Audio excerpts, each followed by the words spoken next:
वादों के बीच आज दिन है जनता का, क्योंकि मतदाता ही भाग्य विधाता है और वही भाग्य विधाता आज ईवीएम में किस्मत के फैसले को कैद करेगा। तमाम जो प्रत्याशी आज मैदान में है, जिसमें राज्य सरकार के 12 मंत्रियों समेत कुल 355 उम्मीदवार इस रण में हैं और सत्ता के रण में सबसे महत्वपूर्ण बात यह कि उपचुनाव हो रहे हैं 28 सीटों पर और यह सबसे बड़ा उपचुनाव इसलिए माना जा रहा है कि इससे पहले इतना बड़ा उपचुनाव तमाम सीटों पर कभी नहीं देखा गया। इसलिए ये मध्य प्रदेश की जनता के लिए भी बहुत दिलचस्प है, क्योंकि 2018 के अगर हम चुनावों की बात करें, जनता ने अपना फैसला सुनाया, उसके बाद ये 15 महीने का कार्यकाल कांग्रेस का, और अब एक बार फिर सत्ता में वापसी के लिए जहां कांग्रेस सपने देख रही है, तो वहीं कहीं ना कहीं अपनी साख बचाने के लिए बीजेपी जद्दोजहद करती नजर आ रही है। तो लगातार हम आपको अपडेट्स दे रहे हैं। राज्य सरकार के 12 मंत्रियों की साख दांव पर लगी हुई है, 355 उम्मीदवार मैदान में हैं और लगातार मतदाता मतदान केंद्रों तक पहुंच रहे हैं। सुबह 7 बजे से मतदान की प्रक्रिया शुरू हुई है और सबसे महत्वपूर्ण बात यह है कि इस बार जो मतदान का प्रतिशत भी है वो लगातार बढ़ रहा है। तो कहीं ना कहीं कोरोना महामारी के साए के बीच जो लग रहा था कि अगर मतदाता पहुंचेंगे कि नहीं, लेकिन जागरूकता साफ तौर पर नजर आ रही है। लगातार हम आपको अपडेट्स दे रहे हैं और इसके लिए हमारे साथ कुछ मेहमान भी जुड़ेंगे सत्ता के रण में। हम आपको बताएंगे कि क्या कुछ प्रतिक्रिया है, क्योंकि एक समय हो चुका है, सुबह से लेकर 3 बजे के आसपास का समय है और अब हमारे साथ कुछ मेहमान भी जुड़ेंगे। आपको बता दूं कि योगेश गुप्ता जी हमारे साथ कांग्रेस से जुड़ेंगे, उमेश तिवारी जी हमारे साथ बीजेपी से जुड़ेंगे और सूर्यकांत चतुर्वेदी जी वरिष्ठ पत्रकार हैं जो हमारे साथ इस वक्त जुड़ेंगे। तो आपको बता दें कि आज 28 सीटों पर सुबह से मतदान की प्रक्रिया शुरू हो चुकी है और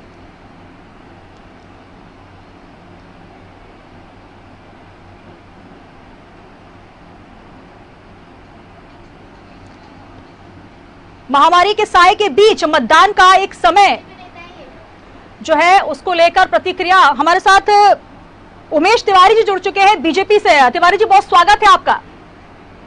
जी नमस्कार मैडम। जी नमस्कार। सबसे पहले आपको बधाई देना चाहूंगी, क्योंकि जिस प्रकार से प्रतिशत बढ़ रहा है बीजेपी आश्वस्त नजर आ रही है, लेकिन अभी ये कहना थोड़ी जल्दबाजी होगी कि किसका जो है किस्मत का फैसला आज जनता करने वाली है। मंगलवार के दिन की सुबह से बात हो रही है, किसका मंगल होता नजर आ रहा है? आपकी प्रतिक्रिया सर।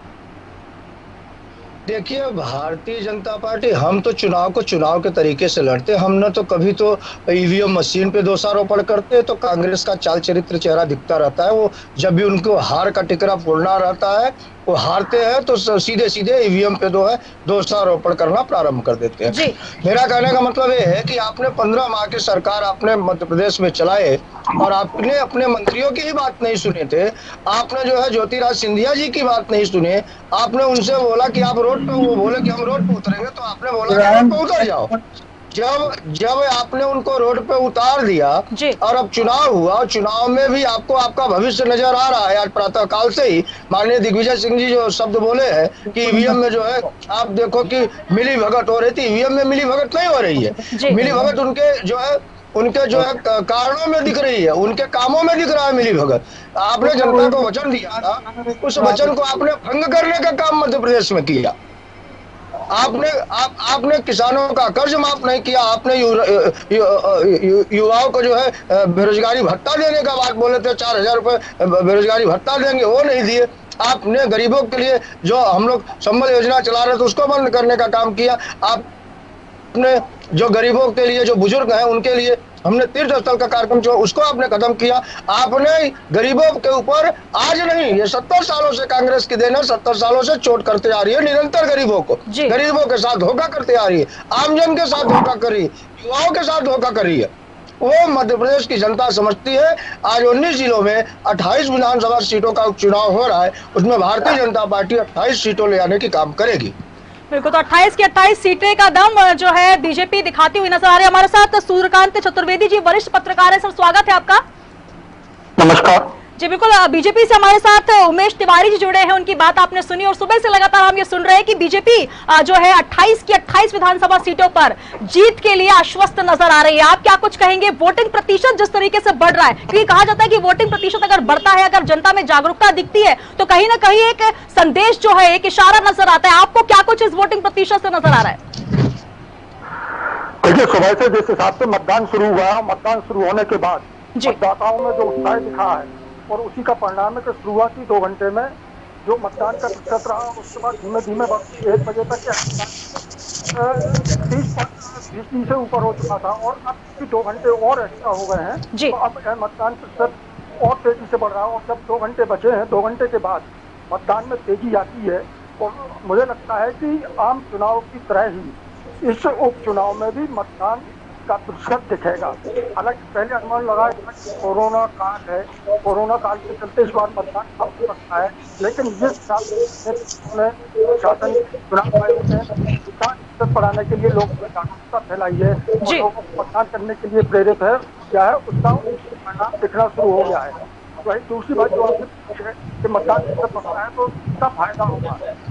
मतदान प्रतिशत बढ़ने से दो फायदा आ जाता है। एक तो उससे सबको फायदा होता है या फिर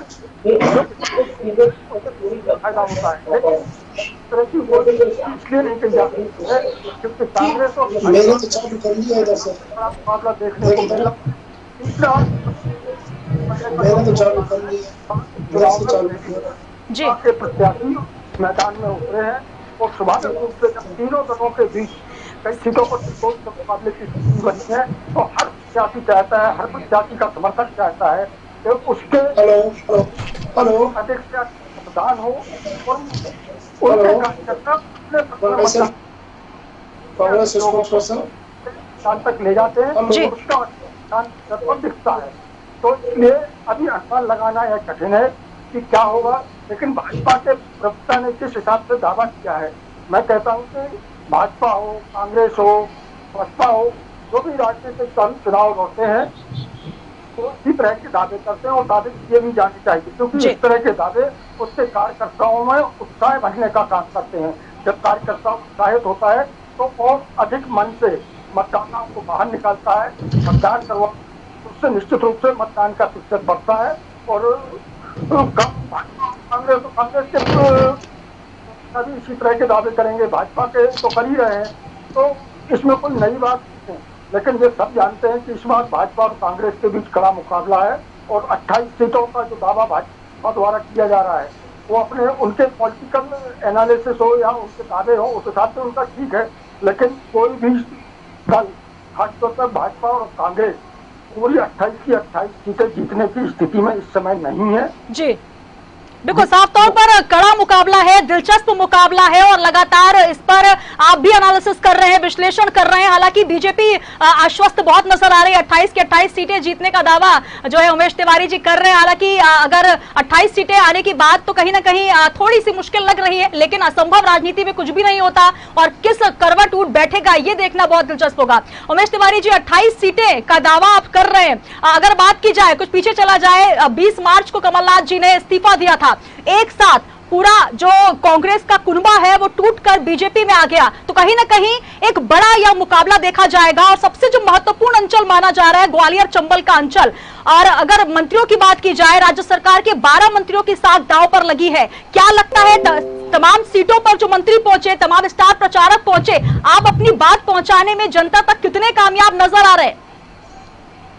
देखिए, भारतीय जनता पार्टी के कार्यकर्ता एक एक घर, हम लोग तो अब घर घर एक पन्ना प्रमुख बनाते हैं, घर घर तक हम जाते हैं। हमारी सरकार के द्वारा पूर्व में जो हमने 15 साल का काम किया, हमारे केंद्र सरकार द्वारा जो काम की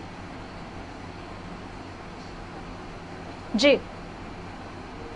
चलो, उमेश तिवारी जी हमारे साथ जुड़े हैं और उनका यही कहना है कि 15 साल में जो काम किया है, हमारे साथ वो जुड़ते हैं तो फिर से हम बात करेंगे। यहाँ पर चतुर्वेदी जी, सबसे महत्वपूर्ण बात 15 महीने वर्सेस 15 साल, ये शुरुआती दौर से देखने को मिल रहा है। 15 साल का एक कार्यकाल बीजेपी का और 15 महीने का कार्यकाल कमलनाथ सरकार का। हालांकि बहुत कोशिश की, शुद्ध के लिए युद्ध चलाया, जो माफिया थे उनके लिए एक बड़ा जो है संकट पैदा कर दिया, तमाम ऐसी चीजें उन्होंने की, लेकिन बहुत सारे इल्जाम बीजेपी की तरफ से लगे कि जैसे ही वो सत्ता में आए तबादला का ट्रांसफर का दौर शुरू हो चुका था, तमाम ऐसी चीजें थी जो जनता चाहती थी वो नहीं कर पाए। आप किस तरीके से देखते हैं इस 15 महीने वर्सेस 15 साल को? देखिए, आपको बता दें कि 15 साल की तुलना 15 महीने से तो नहीं की जा सकती है, 15 महीने की तुलना 15 साल से की जानी चाहिए।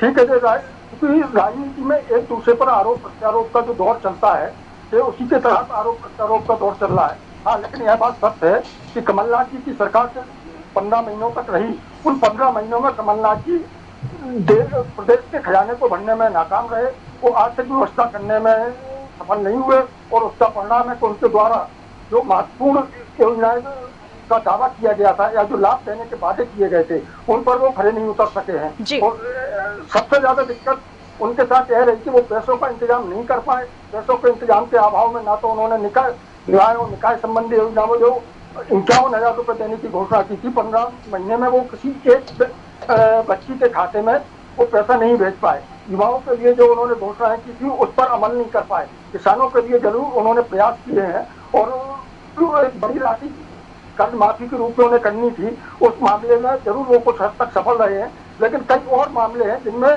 उन्होंने शुरुआत भी नहीं कर सके। उनकी सरकार पर भी भ्रष्टाचार के आरोप लगे, तबादला उद्योग के भी आरोप लगे। तो कोई भी सरकार जब लंबे समय बाद पार्टी सत्ता में आती है तो वह उसका सबसे पहले लक्ष्य होता है कि पुरानी सरकार के जो खास अफसर रहे हैं या कर्मचारी रहे हैं उनका तबादला किया जाए और अपने मन माफिक अधिकारियों को और अफसरों को पदस्थ किया जाए। बिल्कुल। तो हमारे साथ चौधरी राकेश सिंह चतुर्वेदी जी जुड़ रहे हैं कांग्रेस से। सर स्वागत है आपका। सर हमारे साथ उमेश तिवारी जी भी जुड़े हुए हैं बीजेपी से। बीजेपी तो आश्वस्त लग रही है, आपसे जानना चाहेंगे कि मंगलवार का दिन और आज की वोटिंग भगवान जो की सरकार बनने के बाद कम हुए हैं। जी जी लेकिन उसकी वजह भी अलग है। अगर आप उसमें अंदर तक जाए तो जो अफसर 15 साल तक भाजपा की सरकार में पदस्थ रहे हैं, अफसर तो वही होते हैं, तो उनको वो अफसर सर आपको रोकना चाहूंगी। हमारे साथ चौधरी राकेश जी जुड़ चुके हैं जो कि कांग्रेस से हैं। जी राकेश जी, आप तक आवाज पहुंच रही है? जी आ रही है जी। पहले स्वागत आपका न्यूज वर्ल्ड में। नमस्कार। और वोटिंग के प्रतिशत को देखकर हालांकि आप भी बड़े आश्वस्त लग रहे हैं। उमेश जी का तो यही कह रहे हैं कि 28 से 28 सीटें वो जीत कर आ रहे हैं। आप कितने आश्वस्त हैं, पहले आपसे समझना चाहेंगे। देखिए, ये चुनाव आम चुनाव की तरह भी नहीं हुआ है, मेरा ये मानना है कि चुनाव जो हुए हैं वो उससे भी ज्यादा ताकत लगा के राजनीतिक दलों ने चुनाव लड़ा 28 का 28। और जहां तक अभी मैं सुन रहा था तिवारी जी को और आपकी बातचीत को भी, तो अब जो अधिकारी है मैडम, निर्वाचन आयोग तो चुनाव के 10 तारीख तक है जब रिजल्ट आ जाएगा। उसको अधिकारी को अभी मध्य प्रदेश में अगर सरकार इनकी कंटिन्यू करती है तो उनको भय ये रहता है कि उनको 3 वर्ष अभी रहना है इनके साथ, अगर ये कंटिन्यू करते हैं जी। और जहां तक 28 सीटों की बात है, ये बात सत्य है कि कांग्रेस के पक्ष में माहौल था, जनता की हमदर्दी कांग्रेस के साथ थी कि जिस तरीके से चुनी हुई सरकार को गिराया गया वो उसको गैर लोकतांत्रिक माना जनता ने, और जनता ने पसंद नहीं किया। लेकिन मैं ये भी मानता हूँ, आज तिवारी जी कह रहे हैं कि सरकार बन रही है, जो मैं ऐसे गणित और ऐसी पांडित्य की बात नहीं करता हूँ। अगर प्रतिशत 57%, 58% जाएगा तो कांग्रेस की सरकार बनना के करीब रहेगी, मेरा ये मानना है जी। अगर क्या लगता है चौधरी राकेश जी, जिस प्रकार से आपने बात की कि जनता की हमदर्दी आपके साथ है, तो हमदर्दी की बदौलत इतने वोट आप जीत पाएंगे, इतनी सीटें आप जीत पाएंगे, 28 सीटें, जो कि एक बहुत बड़ी कड़ी टक्कर या यूं कहा जाए एक बहुत ही बड़ा टारगेट है। जी, ये निश्चित ये बात सही है कि बहुत बड़ा टारगेट है 28 सीटें जीतना। लेकिन हम 1-2 कम भी कर दे तो कांग्रेस के पक्ष में वातावरण था जी। अगर वोटिंग परसेंटेज 55 रहेगा, 55 से नीचे रहेगा, तो मेरा मानना ये है कि कमजोरी रहेगी कांग्रेस की। और अगर 55 से ऊपर जाएगा, 58, 59, 60 जाएगा, तो कांग्रेस की सरकार बनना मेरे हिसाब से लगभग करीब पहुंच जाएगी। बिल्कुल, तो लगभग तय माना जाए, और लगभग में कहीं ना कहीं एक आशंका भी छुपी हुई है। जी उमेश तिवारी जी, आपका पक्ष लेना चाहूंगी, क्या कुछ कहेंगे आप कांग्रेस के पक्ष के बाद? देखिए, भारतीय जनता पार्टी हमारे तो एक कार्यकर्ता वो भरोसा से लबालब है। हम लोग किसी चुनाव में भी जाते हो, चाहे 1 सीट की चुनाव हो, चाहे 28 को, चाहे 230 की हो, और चाहे लोकसभा की हो, भारतीय जनता पार्टी के कार्यकर्ता हम लोग जो है सर पे रुमाल बांध के निकल लेते हैं कि हमको जो है हमारे द्वारा भारतीय जनता पार्टी के सरकार के द्वारा जो जनहितैषी कार्य किया गया है उसका एक जन तक हम पूछते भी हैं, फीडबैक भी लेते हैं। हम लोग स्वयं फीडबैक भी लेते हैं कि किस योजना का आपको लाभ मिला है, किस योजना का लाभ नहीं मिला है। जिस योजना को उनको लाभ नहीं मिलता उसको लाभ दिलवाने का कार्य करता है भारतीय जनता पार्टी का एक पोलिंग बूथ का कार्य करता। इसलिए हम लोग पूरे कॉन्फिडेंस में है कि भारतीय जनता पार्टी 28 की 28 जो सीटें हैं वो चुनाव में हम विजयश्री करेंगे। बिल्कुल यहाँ पर। लेकिन जी उमेश जी जब आप कैंपेन करने पहुंचे, जहां जहां भी पहुंचे, कहीं ना कहीं जनता का रुख, क्योंकि हमने भी जानने का प्रयास किया सत्ता के एमपीपीएल में, तो साफ तौर पर ये नजर आ रहा था कि जो प्रत्याशी है उनसे कहीं ना कहीं जनता थोड़ी नाखुश जरूर नजर आई, क्योंकि एक पार्टी जो कि जनता ने चुनकर एक बड़ा मैंडेट देकर जो है अपनी सत्ता की सीट पर बैठाया, उनको ही सिरमौर बनाया, और कांग्रेस पार्टी जब आई उसके बाद कहीं ना कहीं जोड़ तोड़ की सरकार बनके बीजेपी आई, तो कहीं ना कहीं जो प्रत्याशी कांग्रेस से चल के अब बीजेपी में आए हैं, तो थोड़ा सा एक उनको जनता की नाखुश जो है वो देखने को मिली है, नाखुशी देखने को मिली है। उसके बाद जनता किस तरीके से आपको संतुष्ट कर पाएगी, क्योंकि आज का दिन बहुत ज्यादा महत्वपूर्ण है और सुबह से यही बात हो रही है, मंगलवार का दिन है, तो सभी जो है भगवान की शरण में जा रहे हैं। जहां पर सीएम शिवराज सिंह चौहान सुबह सुबह मंदिर पहुंचे, तो वही कमलनाथ जी जो है वो हनुमान जी पर माथा टेकते हुए नजर आए। लेकिन महत्वपूर्ण बात यह है कि सत्ता में, राजनीति में जो जनता है वही भगवान होती है, और अगर जनता कहीं ना कहीं नाखुश होगी तो सबसे जो दिक्कत की बात है दोनों ही पार्टियों के लिए। देखिए, जनता नाखुश कब थी वो मैं बता रहा हूँ। जनता नाखुश थी 15 महीने के सरकार में कमलनाथ जी मुख्यमंत्री थे, और मुख्यमंत्री इतना अहंकार से उभर गए थे कि जो क्षेत्रीय जनता ने विधायक को चुन के भेजा था सरकार में, उनकी एक बात सुनने को तैयार नहीं थे। जनता इस चीज को समझ गए जी। आज हमारे क्षेत्र के विधायक को भी मिल रहा है, अमले को भी मिल रहा है, और जनता को भी मिल रहा है। एक भी जो है विकास के कार्य जो है नहीं किया गया। उसके बाद जो आदरणीय ज्योतिराज सिंधिया जी जो है बोले कि हम रोड पर उतरेंगे, चूंकि हमने जनता को वचन दिया था, और राष्ट्रीय राहुल गांधी जी उस समय वर्तमान में गंगा जल हाथ में लेके वचन दिए थे। उस एक भी वचन पूरा जब नहीं हुआ और विधायकों की कोई बात नहीं सुना गया, तो चूंकि कमलनाथ जी उद्योगपति है, बड़े हैं, तो उनका क्या अहंकार से लवरेज हो गए थे पूरा भरपूर। तो उनको जो है न विधायकों को समय देना, न मंत्रियों को सुनना, न अपने कार्यकर्ताओं को सुनना। आप उनके द्वारा ही सुने होंगे, अभी बोल रहे थे सागर में हम 35 साल के बाद आए हैं। ऐसे मुख्यमंत्री को पसंद नहीं करती है, जो आपके मध्य प्रदेश के 51 जिले के आप परिक्रमा ही न कर पाओ, जनता के बीच में जा ही न पाओ, जनता का दुख सुख ही न सुन पाओ, तो जनता क्यों आपको वोट देगी? जी क्यों वोट देगी? राकेश चतुर्वेदी जी बताएंगे। राकेश चतुर्वेदी जी, पूर्व सीएम कमलनाथ जी का यही कहना है कि आखिर मुझसे क्या भूल हो गई जो ऐसी सजा मिली है, क्या अब वो सजा का पुरस्कार मिल पाएगा, वापसी हो पाएगी? ऐसा लग रहा है आपको? जनता का तमाम अगर पूरा एक परिप्रेक्ष्य देखें, जनता का मूड और माहौल जो हमने समझा है इस पूरे दौर में।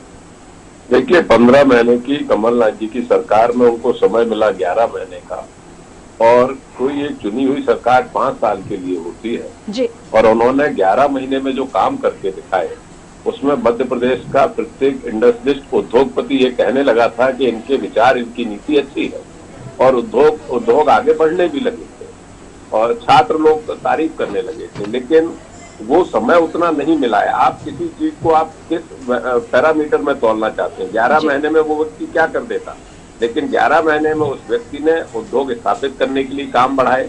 11 महीने में उस आदमी ने जो महिलाओं की योजनाएं थी उसको आगे बढ़ाए, 51,000 रुपए देना शुरू किए, वृद्धावस्था पेंशन बढ़ाई, बिजली का बिल आश्चर्यजनक, मध्य प्रदेश गरीब प्रदेश रहा है, 100 रुपए में 100 यूनिट बिजली कोई कर पाया आज तक? लोगों के कर्जे माफ ये कभी नहीं कर पाए। सुंदरलाल पटवा, एक बार जब मैं 90 में पहली बार एमएलए बना, तब पटवा जी कर पाए थे 25-30 हजार रुपए तक का कर्ज माफ, लेकिन इन्होंने हटके जो है 7,000 करोड़ रुपए का कर्ज माफ किया 28 लाख लोगों का। जी, लेकिन किसानों का कर्ज माफ नहीं कर पाए सर, क्या यही सजा मिल गई? नहीं, कोई सारों के माफ नहीं कर पाए। आप पहले समझिए, 5 साल के लिए मैंडेट होता है, 5 साल के लिए घोषणा पत्र होता है। उन्होंने कहा कि मैं 5 साल में ये काम करूंगा, उन्होंने उस फाइल पर दस्तखत कर दिए कि मैं इतने लोगों का कर्ज माफ करूंगा, उसमें से 28 लाख लोगों के कर्ज माफ हो गए। अब 5,000 लोग रह गए और 6 लाख लोग रह गए और 5 लाख लोग रह गए जो 50,000 से ऊपर के थे। उनके कर्ज माफी की प्रक्रिया चल रही थी, दूसरे लॉट का जो है पैसे सैंक्शन भी हो गए थे, लेकिन तब तक सरकार गिर गई।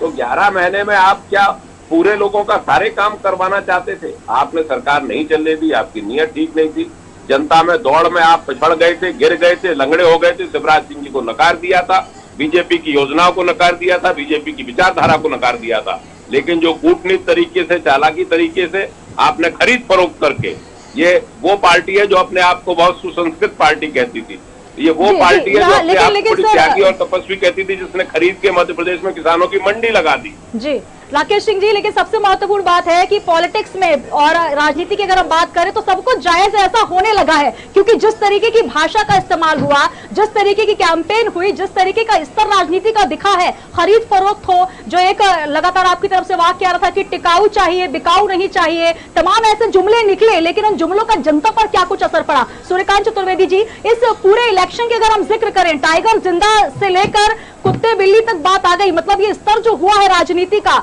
कहीं ना कहीं क्या जनता इस बात को नहीं समझती? किस तरीके से जनता देखती है, किस तरीके से एक राजनीतिक विश्लेषक के तौर पर आप देखते हैं? देखिए, जनता सारी चीजें समझती है, हर शब्द का अर्थ समझती है। अंतर इतना है कि वो सिर्फ और सिर्फ मतदान के दौरान अपना निर्णय उठाती, जनता नहीं जानती।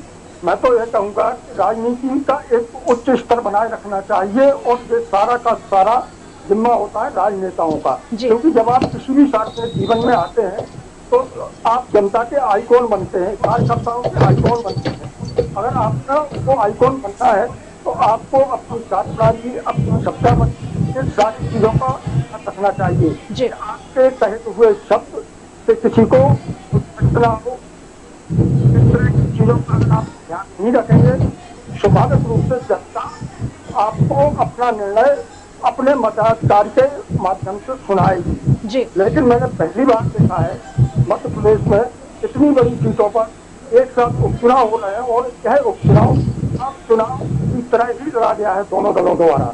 और पहली बार ही मध्य प्रदेश के उपचुनाव में बहुजन समाज पार्टी ने प्रत्याशी खड़े किए हैं। लेकिन इस पूरे प्रचार के दौरान आप किसी भी दल के किसी भी नेता को ले लें, बड़े से बड़े, छोटे से छोटे नेता, उन्होंने इस तरह के शब्दों का प्रयोग किया है वो राजनीति के लिए उचित नहीं किए कहे जा सकते हैं। स्वाभाविक रूप से राजनेताओं को अपने बोलने की, अपनी शब्दावली की एक लक्ष्मण रेखा खींचनी चाहिए, और सबको ध्यान रखना चाहिए कि उस लक्ष्मण रेखा को कोई पान ना करे। लेकिन राजनीति में ऐसा होता नहीं है, और आगे भी मुझे लगता है कि इस तरह जब तक राजनीतिक दल के लोग खुद न चाहेंगे, जब तक उस पर विराम लगना मुश्किल है। बिल्कुल, तो कहीं ना कहीं दोनों ही दलों को, दोनों ही पार्टियों को ये समझना जरूरी है। लेकिन आज का दिन इस बात का जिक्र करने का है कि जो वोटिंग प्रतिशत आ रहा है लगातार, वो भी काफी दिलचस्प है। हालांकि दिन का समय है तो थोड़ा सा प्रतिशत अभी जो है मतदान केंद्रों में लोग कम नजर आ रहे हैं, लेकिन कहीं ना कहीं सुबह से जी मैं आपको बता दूं, जिस हिसाब से मतदान हो रहा है, मतदान प्रतिशत बढ़ रहा है, आप यह तो तय मानिए कि इससे भाजपा हो, कांग्रेस हो, बसपा हो, इन तीनों दलों के अनुमान गलत साबित होने की संभावना बनी हुई है।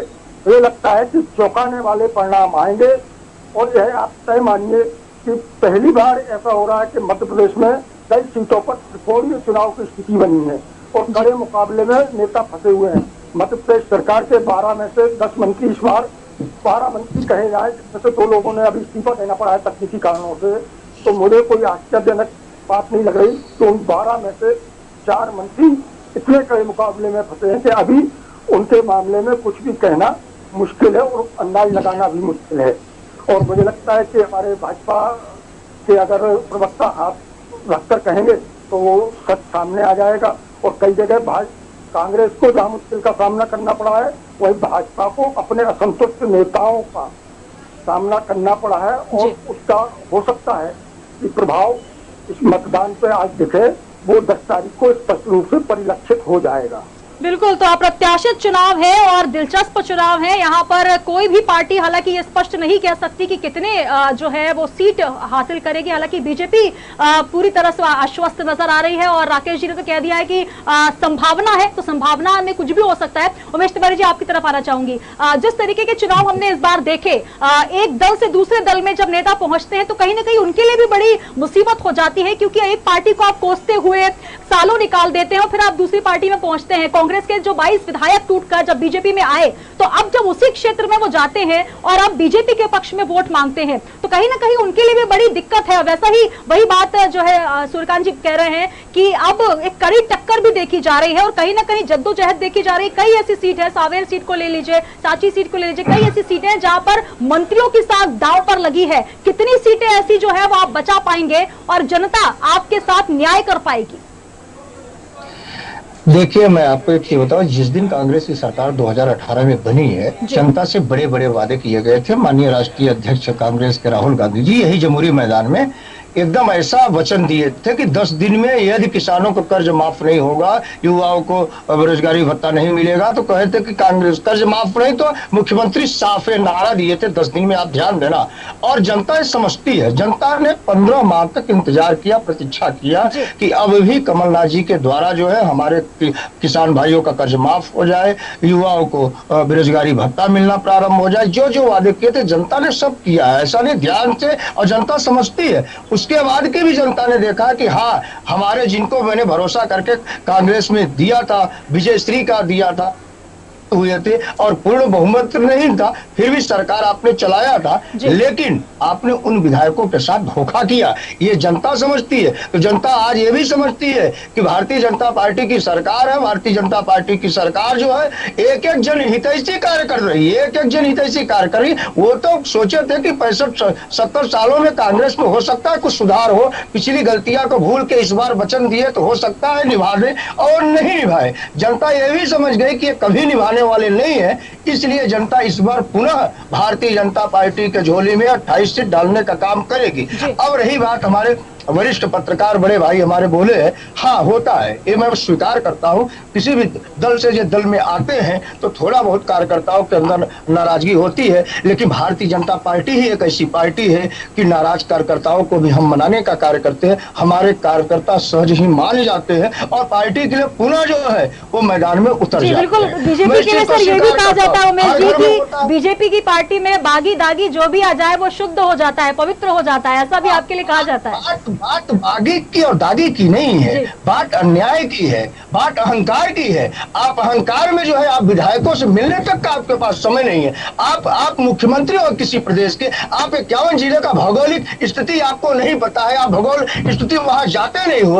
आप सागर में कह रहे हो हम 35 साल में आ रहे हैं, आप ग्वालियर कह रहे हो हम 15 महीने के बाद आ रहे हैं, आप अपने कार्यालय 22 महीने में जा रहे हो। तो जनता क्या भरोसा करेगी? जनता उस पर भरोसा करेगी, शिवराज जी पे भरोसा करेगी कि वो उनको क्या करते हैं, पग वाले भैया, वो चलने वाले। मतलब ये समझो कि एक एक जिला के एक एक ब्लॉक स्तर के एक एक गांव तहसील, मतलब ऐसा कोई मध्य प्रदेश का ब्लॉक नहीं है जहां पे मुख्यमंत्री जी साल में जो है 10 बार, 12 बार, 5 बार, 4 बार न गए हों। तो जनता ये जानती है, जो काम करता है, जो वास्तविक में किसान पुत्र है, जो सबका दुख समझता है, उसको वोट दो। उनको तो चलो बोल वचन में आ गए थे कि 15 साल से भारतीय जनता पार्टी की सरकार है, चलो थोड़ा सा इनको भी देख ले, बड़ी लंबी वचन दे रहे हैं, हो सकता है राहुल गांधी जी कुछ कांग्रेस में परिवर्तन ले आए। लेकिन आप एक चीज और आपने देखा कि नहीं, इस चुनाव में कमलनाथ जी को राहुल गांधी जी ने बोला है कि आप क्षमा मांगो, और ये अपने अहंकार में वहां भी क्षमा नहीं मांगे हैं, और इसलिए स्टार प्रचारक कैंपेन में वो लोग नहीं आए। राहुल गांधी जी भी नहीं आए, प्रियंका गांधी जी भी नहीं आए। क्यों नहीं आए? ये इनके जो बिल्कुल ये जवाब हमें चौधरी राकेश सिंह जी देंगे। नहीं है मध्य प्रदेश में। जी यहाँ पर चौधरी साहब जवाब आपसे मांगा जा रहा है बीजेपी की तरफ से कि आखिर स्टार प्रचारक, क्योंकि धुआंधार कैंपेन हुआ बीजेपी की तरफ से, तमाम स्टार प्रचारक आए। हालांकि यहाँ सचिन पायलट जी जरूर आए, राजस्थान से मध्य प्रदेश तक, कई छत्तीसगढ़ से भी नेता बड़े आए, लेकिन सबसे महत्वपूर्ण बात राष्ट्रीय स्तर से राहुल गांधी जी नहीं आए। प्रियंका जी जो कि हर तरफ पहुंचती हैं समर्थन में कांग्रेस के, आखिर मध्य प्रदेश में ऐसी खींचतान क्यों नजर आती है, और क्या यही वजह है कि इसका फायदा जो है दूसरी पार्टी को मिल जाता है, बीजेपी को मिल जाता है? आप क्या कहेंगे? ये स्टार कैंपेन में थे तो मैडम भी थी, तो प्रियंका गांधी भी, और लेकिन पहुंच नहीं पाए राहुल गांधी भी थे। लेकिन ये सामने जो बैठे हुए मेरे काबिल दोस्त हैं, उनको मैं ये निवेदन करना चाहता हूँ कि उन्होंने कहा है कि कर्ज माफ नहीं हुई। ये बात ऑन रिकॉर्ड है, मैं थोड़ा सा पढ़ता लिखता भी हूँ, विधानसभा को मैं संवैधानिक संस्था मानता हूँ, और मैंने वो प्रश्नावली देखी है जो इसमें मंत्री ने उत्तर दिया है कि 28 लाख, उसी के आधार पर मैं बोल रहा हूँ कि 28 लाख किसानों का कर्ज माफ हुआ कमलनाथ जी के द्वारा। जहां तक मेरे काबिल दोस्त ये कह रहे हैं कि इन्होंने वादा किया था, ये किया था, मेरे ख्याल से इनकी मेमोरी कमजोर है। ये भूल जाते हैं कि 15 लाख रुपए देने का वादा आज बैठे हुए प्रधानमंत्री जी है इन्होंने किया। इन्होंने कहा कि मैं काला धन लेके आऊंगा पूरे हिंदुस्तान में घूम घूम के। तो इनकी बात का हम क्या माने?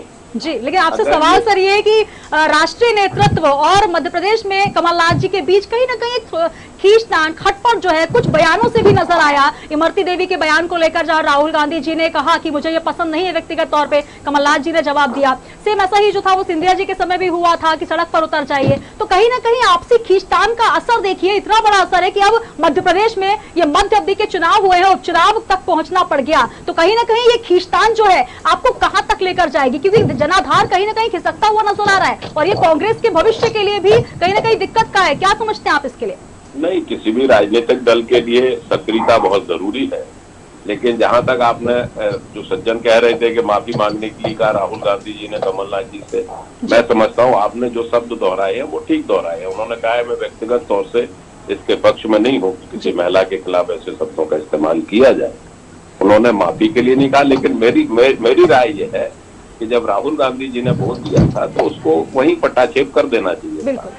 और कोई भी, मैं समझता हूँ इतने बड़े बड़े नेता कांग्रेस के हैं, उन्होंने कभी कोई हल्के दर्जे की और हल्की उसकी बात नहीं की है। जहां तक आप कह रहे हैं कि लोग चुनाव में नहीं आए, तो मैं इनसे पूछूं भारतीय जनता पार्टी से कि ये क्यों नहीं आए भारत के प्रधानमंत्री नरेंद्र मोदी, क्यों नहीं आए आपके जो है गृह मंत्री, क्यों नहीं वहां से केंद्र से कोई नेता आया इनके पक्ष में, क्यों नहीं इनके इंचार्ज जनरल सेक्रेटरी आए जो भारतीय जनता पार्टी के थे, उन्होंने अवॉइड किया इनको, मुख्यमंत्री जी को और संगठन को अवॉइड किया। जी, या वो ये समझ रहे हैं कि तमाम स्टार प्रचारक या तमाम जो टीम पूरी तैयार है मध्य प्रदेश में शिवराज जी के नेतृत्व में, वो इतनी दमखम वाली है, इतनी सक्षम है कि उन्हें नेतृत्व की इतनी जरूरत नहीं है। यहाँ मैं सूर्यकांत जी की तरफ जाना चाहूंगी। सूर्यकांत जी, क्या कहेंगे इस पूरे बयान को कि कांग्रेस से शीर्ष नेतृत्व नहीं आया तो बीजेपी की तरफ से उंगली उठी, लेकिन जब बीजेपी की तरफ से नहीं आए तो आखिर क्यों? क्या सिर्फ ये समझा जा रहा है कि अपने दम पर बीजेपी यहाँ पर सब कुछ कर सकती है सीएम शिवराज सिंह जी के नेतृत्व में?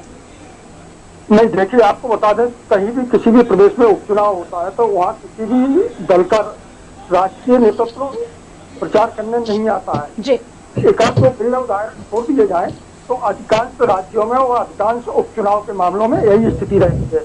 भाजपा की तरफ से भी ना कोई बड़ा इस तरह का आया, चाहे उसका अमित जी हो, चाहे नरेंद्र मोदी जी हो, राजनाथ जी हो, या तमाम बड़े नेता है तो मध्य प्रदेश का प्रतिनिधित्व निर्भर करते हैं और वही स्थिति कांग्रेस की भी है। कांग्रेस में भी कोई बड़ा नेता नहीं आया क्योंकि उपचुनाव में इस तरह की परंपरा रही नहीं है। अब बात स्वरूप एक आध जगह कहीं बड़ा नेता जाता है वो बात अलग है, लेकिन मैंने तो ऐसा नहीं जी। लेकिन सर बयानों में जो तलखियां आती हैं कहीं ना कहीं वो भी स्पष्ट कर देती है कि एक तालमेल जो होना चाहिए आपसी अंदरूनी, वो कहीं ना कहीं कम नजर आता है, उसका भी एक असर जो है वो दिखता है।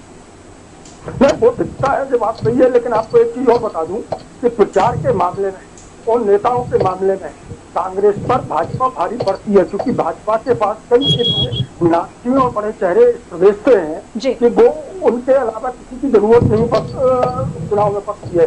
कांग्रेस में चुने चुने लोग हैं, कांग्रेस में कुवर्ता होता है, अच्छा वक्ता होता है, जिसके पास जानकारियों का भंडार रहता है, जो पढ़ने लिखने वाला होता है, लेकिन वो नेता गुटबाजी का शिकार हो जाता है। और उसका उदाहरण हमारे और आपके सामने, आप कांग्रेस के चौधरी राकेश चतुर्वेदी जी से अभी बात कर रही हैं, उनसे अच्छा कांग्रेस में वक्ता मैंने तो नहीं देखा है फिलहाल, लेकिन कांग्रेस ने उनका उपयोग नहीं किया। वो सदन का मामला हो, सच्चे ज्ञान का मामला हो, हर चीज में उनसे अच्छा नेता मैंने कांग्रेस में इस समय नहीं देखा है। कांग्रेस में अच्छे चेहरे हैं, अच्छी क्षमतावान कार्यकर्ता हैं, लेकिन उन्हें वो गुटबाजी का शिकार होकर उभर नहीं पाते हैं, जिसकी वजह से कांग्रेस में इस तरह के नेतृत्व का अभाव रहता है, इस तरह के चेहरों का अभाव होता है जो जिनका उपयोग चुनाव में किया जा सके, संगठन में किया जा सके। इनके मुकाबले में भाजपा के पास ऐसे कई चेहरे मौजूद हैं जो अपने आप में पूरे 6 प्रदेश में जाने पहचाने जाते हैं, पहचान रखते हैं, अच्छे वक्ता हैं, जो प्रभावशील होते हैं। जी बिल्कुल, तो कहीं ना कहीं अब ये जो मुकाबला है बहुत दिलचस्प है और मुकाबले के साथ साथ आज का दिन जो है वोटिंग का दिन है और जनता जो है मतदाता पहुंच चुकी है अपने अपने वोटिंग काउंटर तक और लगातार 6 बजे का ये वक्त है जब वोटिंग काउंट की जाएगी। हमारे साथ राकेश सिंह चतुर्वेदी से जुड़े हुए, बहुत शुक्रिया। कांग्रेस से बीजेपी से हमारे साथ उमेश जी जुड़े, आपका बहुत बहुत शुक्रिया और आप दोनों को बधाई देना चाहूंगी। चाहे नतीजा जो भी हो, लेकिन आपने बहुत प्रयास किया है और जनता अब ये तय करेगी कि आखिर ईवीएम में किसकी किस्मत का फैसला कैद होने वाला है, कौन सी पार्टी के लिए आज का दिन जो है मंगलकारी होगा। सूर्यकांत जी, आपका भी बहुत बहुत शुक्रिया। तीनों ही पक्षकारों ने अपने पक्ष रखे, लेकिन सबसे महत्वपूर्ण बात यह कि सत्ता के रण में आज का दिन मतदाता का है, क्योंकि सबसे बड़ी जनता जो है वही भगवान कहलाती है राजनीतिज्ञों के लिए। और आज के दिन वोटिंग के लिए आप जब निकले तो सबसे जरूरी बात, क्योंकि कोरोना के साए में ये मतदान हो रहा है, ये उपचुनाव हो रहे हैं, तो आप कोरोना गाइडलाइंस का इस्तेमाल जरूर करें, लेकिन मतदान का प्रयोग भी जरूर करें, क्योंकि आपका एक एक वोट बहुत कीमती है। तो घरों से निकलिए, क्योंकि थोड़ा समय बचा है, 6 बजे तक का वक्त है जब तक आप मतदान कर सकेंगे। ये 28 सीटें बहुत जरूरी है कि मध्य प्रदेश का भविष्य क्या होगा, मध्य प्रदेश की तस्वीर और तकदीर क्या होगी। सत्ता के रण में इतना ही, लगातार हम अपडेट्स आपको देते रहेंगे। नमस्कार।